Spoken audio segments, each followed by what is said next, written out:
지난 시간에 이제 연세대, 중앙대, 경희대 등 5개 대학의 공동 연구로 뉴 학생부 종합전형 공통평가 요소 및 평가 항목의 학업 역량에 대해서 말씀을 좀 드렸죠. 오늘은 학업 역량이 아니라 이번 연구의 가장 큰 변화가 이제 진로 역량이라고 얘기를 하고 있습니다. 전공 적합성이라는 개념을 갖다 진로 역량으로 바뀌었죠. 그래서 진로 역량의 개념을 갖다 어떻게 정의하고 있는지에 대해서 한번 자세히 안내를 해드릴까 합니다. 그래서 진로 역량에 대한 대학들이 바라보는 평가의 관점에 대한 부분들을 갖다 말씀을 드리고요.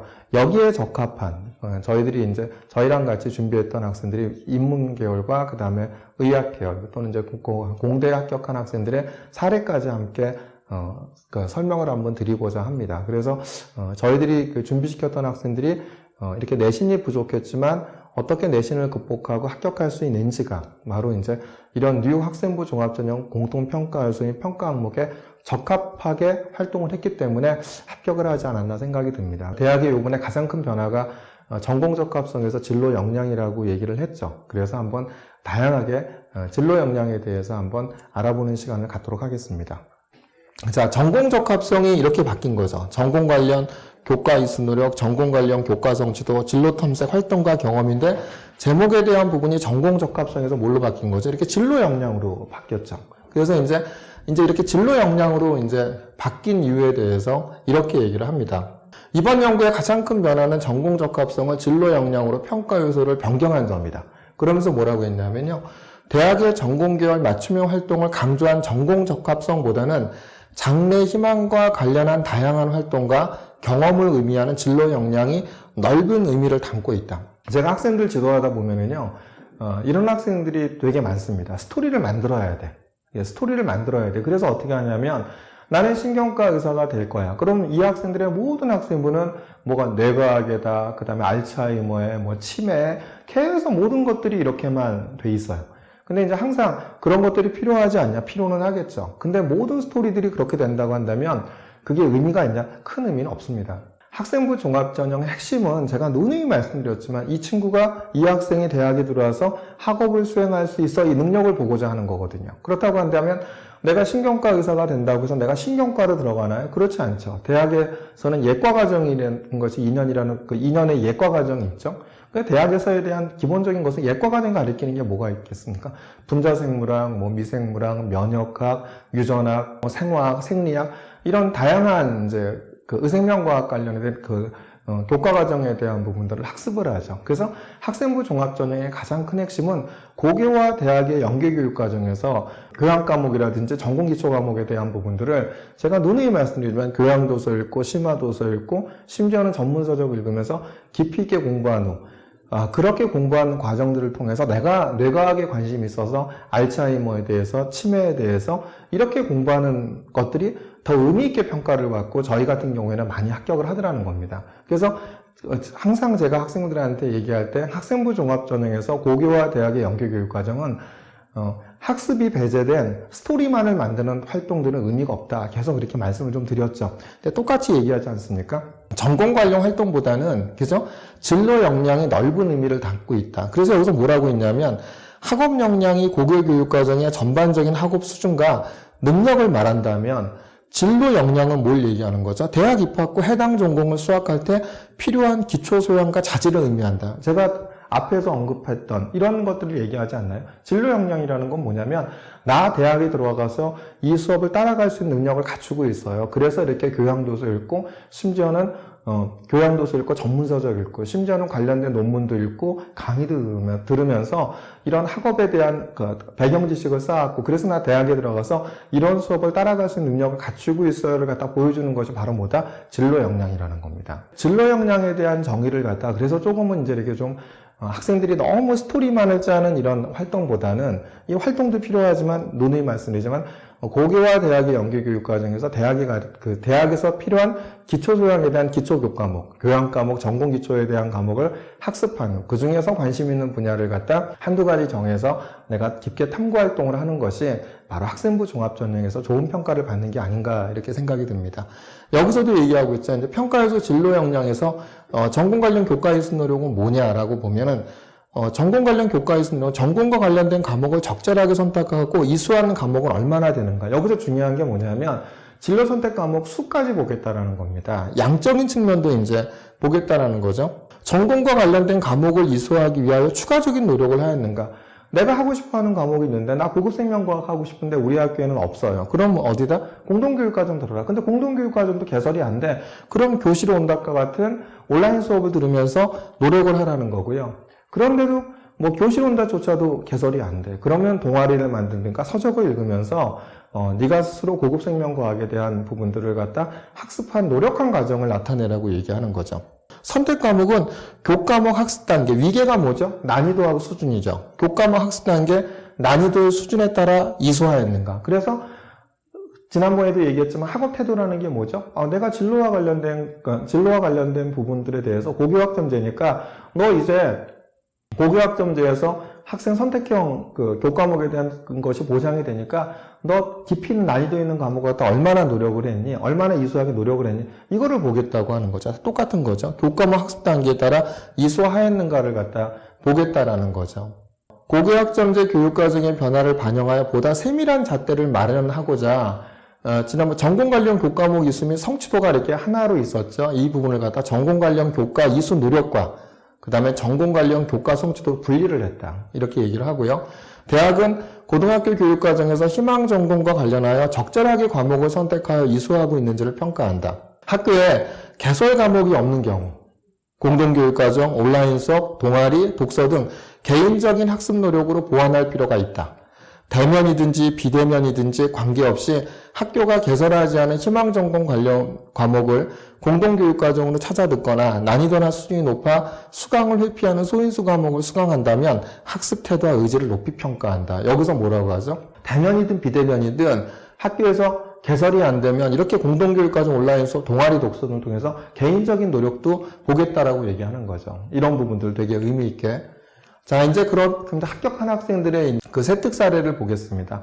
다변수로 구성된 넓이 또는 부피에 대한 근사값의 극한값에 흥미를 가지고 자기주도적으로 대학 온라인 강좌 다변수 미적분학에 관한 영상을 시청하면서 다변수 함수에 대한 넓이 또는 부피에 대한 근사값의 극한을 중적분으로 정의하고 푸비니 정리를 통해서 반복적분으로 바꿀 수 있음을 탐구함. 이를 바탕으로 중적분도 일변수 함수의 적분처럼 미적분학의 기본 정리로 적분값을 구할 수 있음을 탐구 결과를 알게 되었고 수업 시간에 배운 넓이와 회전체의 부피를 중적분을 활용하여 값을 구함. 더 나아가 벡터 함수와 선적분을 정의할 수 있으며 그림 정리, 발산 정리, 스톡스 정리 관계를 잘 이해함. 자신이 탐구한 심한 미적분학을 다변수 함수의 적분과 역학적 응용이라는 주제로 수업 중에 발표함. 이 학생은 일반고 1.9등급대인 학생이거든요. 일반고 1.9등급대인 학생인데 서울대 전기전자공학에 합격을 했죠. 그런데 여기서 보면 어떻죠? 굉장히 깊죠. 세특에서. 그죠? 이런 부분들에 대한 부분들이 바로 이제 미적분학 세특에 들어가는데 다변수 미적분학. 고등학교 교육과정과 대학의 교육과정을 연계해서 미적분학을 배우면서 관심이 생겨서 대학 온라인 강좌인 다변수 미적분학을 갖다 공부하면서 내가 탐구한 내용들이 깊게 나타나 있죠.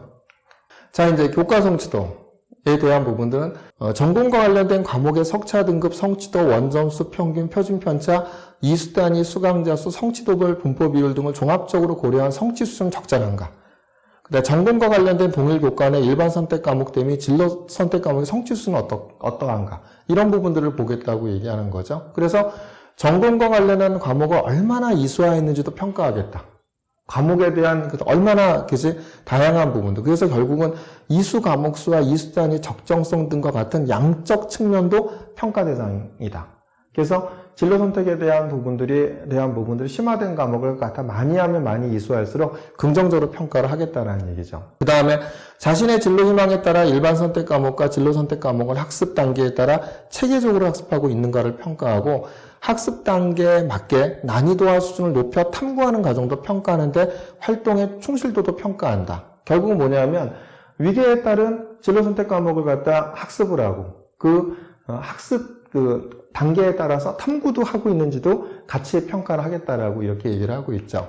자, 이 학생의 사례를 보면 서울대 치의학과, 인하대 의예과에 합격한 학생인데 진로 선택 과목 2학년 때 뭘 했죠? 세포생물학을 했죠. 근데 3학년 때 뭘 했습니까? 고전 읽기 있고, 경제수학이 있고, AP 통계학 있고, 벡터 미적분학 있고, AP 심리학 있고, AP 환경 과학이 있고 유기화학이 있죠. 진로선택 과목. 진로선택 과목을 무슨 몇 과목이나 들었죠? 3화 1학기 또 오히려 7개 과목이나 들었죠. 근데 이제 앞으로는 이런 부분들이 바로 뭐냐면 진로선택 과목의 이수 과목수까지도 평가하겠다고 얘기를 하기 때문에 이런 부분들이 이제 긍정적이지 않을까 이렇게 생각이 듭니다. 진로 탐색 활동과 경험을 보면 자신의 관심 분야나 흥미와 관련한 다양한 활동에 참여해 노력한 경험이 있는가?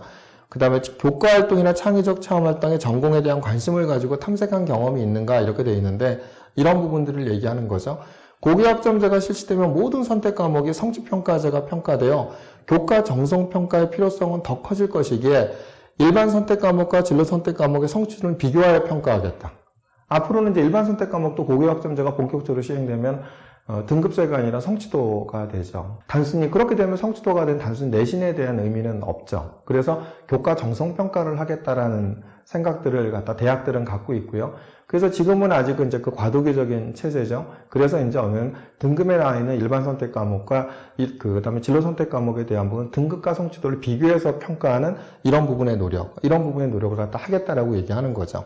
그 다음에 이제 이것뿐만 아니라 뭐냐면 이제 바로 교과 정성평가의 핵심은 뭐가 되죠? 또 세풍 내용이죠. 무슨 활동을 했냐, 무슨 탐구 활동을 했냐, 그 과목에서 이것도 이제 평가에 들어가니까 지원 전공과 관련된 활동과 경험의 대표적인 활동은 창의적 체험 활동이며 세분녀 및 특기사항 기록에도 지원 전공과 관련한 교과 활동이 많아지고 있다. 호텔리어를 희망하는 학생이 영어 수업 시간에 왜 호텔리어가 되고 싶고 호텔 산업의 전망 등에 대해 영어로 발표하며 진로 희망을 표현. 이런 부분들이 이 책자에 있는 내용이죠. 그러니까 이제 물론 왜 호텔리어가 되고 싶고 하는지에 대한 것은 단순한 관심이지만 호텔 산업의 전망 등에 대해서 이제 내가 학습하고 발표했다는 얘기, 이거는 이제 학습인 거죠. 그래서 이렇게 이제 탐구한 부분들이 깊이 있게 학습 과정을 나타내는 이런 정성평가에 대한 부분들을 하겠다고 얘기를 하는 거죠. 예시를 보면 서울대 합격한 학생이 이제 언어와 매체를 한번 보겠습니다. 경영 컨설턴트를 꿈꾸는 학생으로 부가세의 납세 의무자인 법인의 산출세액을 도출하는 데 관심을 가지고 교과 수업 시간 중 부가세의 전단계 세액공제 방식에 대해 흥미를 느껴 관련 자료를 찾아 읽음. 도서 세법 입문을 읽고, 세법 입문이라는 게 거의 이제 깊죠. 부가가치세액, 매출세액, 매입세액 부분을 읽으며 일정 과세 기간 중에 매출액 전체의 세율을 곱해 계산한 매출세액에서 전단계 거래 시에 매입액에 대해 거래 징수당한 매입세액을 공제한 금액을 납부세액으로 하는 방법으로 산출세액까지 도출하는 방식을 설명함. 이 중 영세율과 면세와 같이 불공제 항목이 있다는 사실을 확인하고 전단계 세액 공제를 선택할 시 면세사업자는 과표에는 매출이 잡히지만 매출세액은 납부세액이 잡히지 않고 같은 이유로 매입세액 공제를 받지 못하기 때문에 담세자에게 부담되는 최종 소비자가가 낮아진다는 결론을 도출함. 읽기 활동을 통해 우리나라의 다른 과세 체계를 알아보며 과세 관청의 입장에서 결국 영세율이나 면세제도는 국내 자본의 해외 유출을 관리하여 가격 경쟁력을 높일 수 있고 면세사업자의 경우 부가세를 거두어 조세포탈을 방지할 수 있는 방안이라고 평가함. 언어와 매체의 세특이었죠. 그 다음에 이제 의예과 세특을 한번 보겠습니다. 의예과 합격한 학생의 세특을 보면 생명과학투죠. 평소에 피부질환에 관한 관심이 많아 유전성 피부질환에 대하여 주제 탐구 활동을 함. 유전성 피부질환이 피부에 관련된 주요 유전자들의 축적된 돌연 변이에 의해 발생함을 조사하고 관련 온라인 강의를 수강하고 유전 질환에 따라 유전자 염색체 다유전자성으로 나누고 이에 따라 질환의 원인이 다양함을 조사함. 의대생을 위한 피부과학을 참고하여 대표적 유전성 피부질환인 보통비늘증은 필라그린 유전자의 기능상실 돌연변이이며 표리박리성 과다각화증은 피부의 구조적 지지 역할을 하는 케라틴에 관련된 유전자의 돌연변이임을 조사하고 각 질환의 조직 소견과 예후를 알아봄. 추가로 잘 알려지지 않은 추가적 유전성 피부질환을 탐구하기 위해 NCBI 영어 논문을 참고하여 색소 피부 건조증은 자외선에 의한 DNA 복구 시스템의 변이로 인해 생기며 로트문드 톰슨 증후군 역시 복구 시스템에 관련된 헬리케이스의 한 종류를 암호화하는 RECQL4 유전자의 돌연 변이에 의한 DNA 복구 실패에 의한 홍반 및 색소 침작 등의 선천적 이상 징후를 다면 발현함을 조사함. 어떻죠? 되게 깊죠?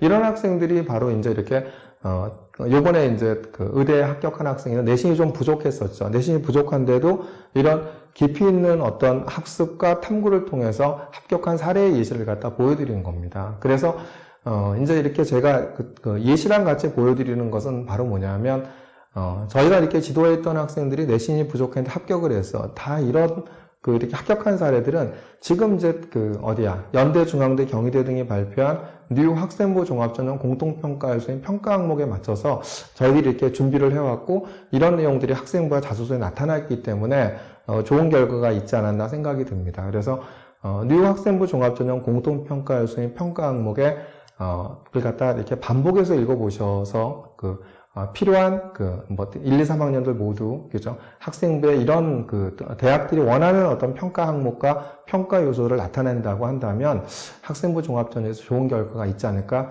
이렇게 생각이 됩니다.